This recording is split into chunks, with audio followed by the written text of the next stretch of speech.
کہ دھواں ظاہر ہوگا جس سے زمین اور آسمان تک اندھیرا ہی اندھیرا ہو جائے گا، یعنی ہر طرف سے ایسا دھواں ظاہر ہوگا جس سے زمین سے لے کے آسمان تک چاروں طرف اندھیرا ہوگا۔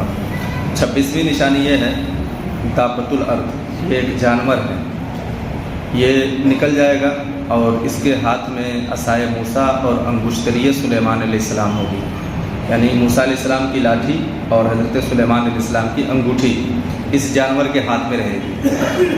عصا سے ہر مسلمان کی پیشانی پر ایک نشانی نورانی بنائے گا اور انگشتری سے ہر کافر کی پیشانی پر ایک سخت سیاہ دھبا۔ اس وقت تمام مسلم اور کافر اعلانیہ ظاہر ہو جائیں گے۔ یہ علامت کبھی نہ بدلے گی، جو کافر ہے ہرگز ایمان نہ لائے گا اور جو مسلمان ہے ہمیشہ ایمان پر قائم رہے گا، یعنی یہ ایسی مہر لگ جائے گی اس کے بعد اب ایمان میں تبدیلی نہیں ہوگی، یعنی جو مومن رہے گا وہ کبھی کافر نہیں ہوگا، جو کافر ہوگا اسے ایمان کی کبھی دولت نہیں ملے گی۔ یہ لاسٹ مہر ہوگی جو اس وقت موجود رہیں گے۔ 27ویں نشانی ہے آفتاب کا مغرب سے نکلنا۔ اس نشانی کے ظاہر ہوتے ہی توبہ کا دروازہ بند ہو جائے گا، اس وقت کا اسلام معتبر نہیں، یعنی کہ جب سورج پچھم سے نکل جائے گا تو کوئی توبہ بھی کرے گا، توبہ قبول نہیں، کیونکہ توبہ کا دروازہ بند، اور اسلام بھی کوئی لانا چاہے گا تو اس کا اسلام اس وقت قبول نہیں ہوگا۔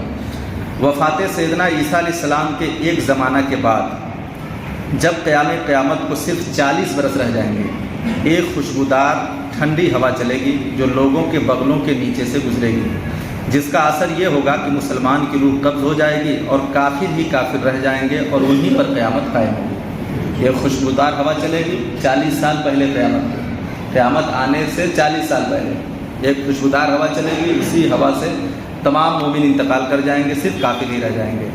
یہ چند نشانیاں بیان کی گئیں، ان میں سے بعض واقع ہو چکی ہیں اور کچھ باقی ہیں۔ جب نشانیاں پوری ہو لیں گی اور مسلمانوں کے بغلوں کے نیچے سے وہ خوشبودار ہوا گزر لے گی جس سے تمام مسلمانوں کی وفات ہو جائے گی، اس کے بعد پھر 40 برس کا زمانہ ایسا گزرے گا کہ اس میں کسی کی اولاد نہیں ہوگی۔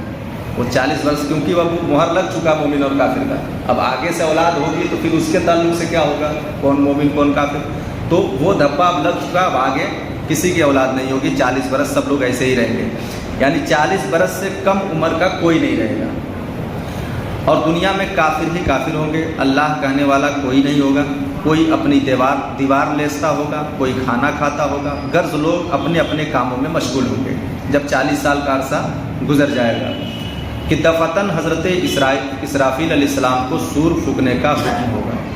شروع میں اس کی آواز بہت باریک ہوگی اور رفتہ رفتہ بہت بلند ہو جائے گی، لوگ کان لگا کر اس کی آواز سنیں گے اور بے ہوش ہو کر گر پڑیں گے اور مر جائیں گے۔ آسمان، زمین، پہاڑ، یہاں تک کہ سور اور اسرافیل اور تمام فرشتے بھی فنا ہو جائیں گے۔ اس وقت سوا اس واحد حقیقی کے کوئی دنیا میں باقی نہیں رہے گا۔ پھر وہ فرمائے گا لمن الملک اليوم، یعنی آج کس کی بادشاہت ہے۔ جب سب فنا ہو جائیں گے تو اللہ تعالیٰ پوچھے گا کس کی بادشاہت ہے، اب جب کوئی رہے گا ہی نہیں تو جواب کون دے گا، تو خود ہی اللہ تعالیٰ فرمائے گا للہ الواحد القہار۔ قرآن پاک کی آیت ہے یہ کہ صرف اللہ ہی واحد قہار کی سلطنت ہے۔ اب کوئی جیسے بہت بڑے بڑے بادشاہ دنیا میں ہوئے، خدائی دعویٰ کیے، تو اب کون ہے بادشاہت کے لائق، اب آج بتائے، تو کوئی جواب دینے کے لائق نہیں رہے گا۔ جب سب گنگے بہرے رہیں گے، سب مرے ہوئے ہوں گے، تو کون جواب دے گا؟ تو اللہ کہے گا کہ ایک ہی ہے واحد القہار جو اب تک دنیا چلاتا رہا، ٹھیک، تو وہی واحد القہار۔ پھر جب اللہ تعالیٰ چاہے گا تو اسرافیل علیہ السلام کو زندہ فرمائے گا، وہ سور کو پیدا کرے گا، دوبارہ سور پھونکنے کا حکم دے گا۔ سور پھونکتے ہی تمام اولین، آخرین، ملائکہ، انسان، جنات، حیوان سب موجود ہو جائیں گے، یعنی اب یہ دوسری مرتبہ سور پھونکنا ہے۔ سب سے پہلے حضرت پیارے آقا صلی اللہ علیہ وسلم اپنے قبر مبارک سے اس طرح نکلیں گے کہ دہنے ہاتھ میں حضرت صدیق اکبر کا ہاتھ ہوگا اور بائیں ہاتھ میں حضرت سیدنا فاروق اعظم کا ہاتھ ہوگا، یعنی سور کی آواز کے بعد سب سے پہلے نبی پاک صلی اللہ علیہ وسلم اپنے قبر مبارک سے نکلیں گے اپنے دونوں صحابہ کو ساتھ میں لیے ہوئے۔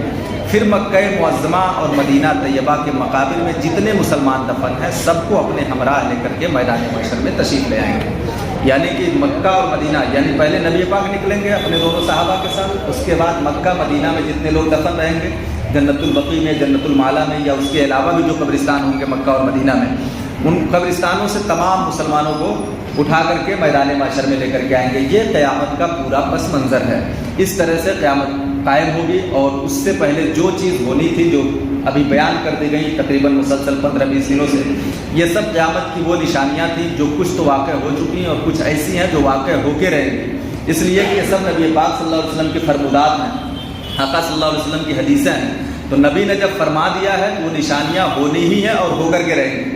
وہ نشانیاں کیوں آتی ہیں؟ نشانیاں اس لیے کہ مسلمان اس سے عبرت حاصل کریں گے کہ قیامت قریب ہے۔ اچھا، اگر یہ کسی کے دماغ میں ہو کہ 40 سال پہلے حضرت عیسیٰ علیہ السلام آ جائیں گے، سب سے ملاقات ہو جائے گی، سب لوگ جان جائیں گے، تو ہم بنداس ہیں، جب آئیں گے تو ہم دیکھیں گے، اس کے بعد ایمان لائیں گے، اگر کچھ دماغ میں یہ چلتا ہو تو یہ تو قیامت کی بات ہے نا، آپ کے اپنے پرسنل موت کی بات تھوڑی ہے۔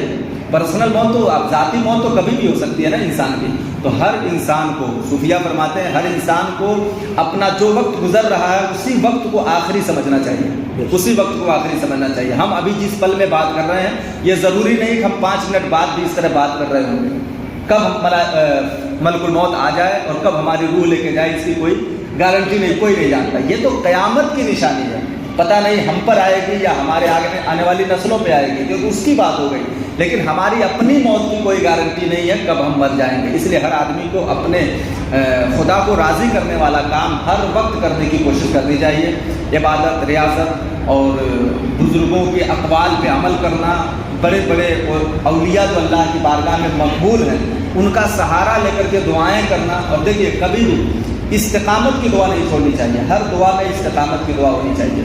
ایک ولی تھے، ہمیشہ دعا کرتے تھے کہ پروردگار عالم مجھے دیہات کی بوڑھی عورتوں کے عقیدے پہ موت نصیب فرما۔ پوچھا گیا بوڑھی عورتوں کے عقیدے پر کیوں؟ کہا اس لیے کہ وہاں کوئی بھٹکانے والا جاتا ہی نہیں ہے، نہ انسانوں والا شیطان جاتا ہے نہ شیطانوں والا جناتوں والا شیطان جاتا ہے، یعنی انسانوں والا شیطان مطلب بدعقیدے اور جناتوں والا شیطان مطلب ابلیس کا ان کے پاس کوئی نہیں جاتا ہے، ان کا عقیدہ بہت نیک خالص ہوتا ہے کہ میرا ایک اللہ ہے جو مجھے کھلا رہا ہے، بس اتنا ان کا عقیدہ ہوتا ہے، اتنا ہی وہ عقیدہ ان کے لیے کافی ہے۔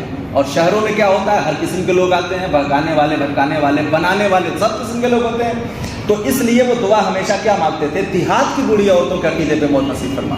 تو ہمیشہ ہمیں استقامت کی دعا کرتے رہنے چاہیے۔ بڑے بڑے اولیاء نے کہا ہے کہ پروردگار عالم ایمان پر خاتمہ فرما، یہ دعا کرتے رہے۔ ایک بزرگ نے تو یہاں تک کہہ دیا، حضرت امام جعفر صادق رحمۃ اللہ علیہ رضی اللہ عنہ کے بارگاہ میں، کہا کہ اگر میرا خاتمہ ایمان پر ہوگا تو میں آپ کو بخشوا لوں گا، اور آپ کا ہوگا تو آپ مجھے بخشوا لینا۔ بتائیے، یہ ولی کی بات ہو رہی ہے، ولی کی۔ ہم لوگ چند سجدے پہ غرور کیے بیٹھے ہیں جس کی کوئی اوقات نہیں ہے۔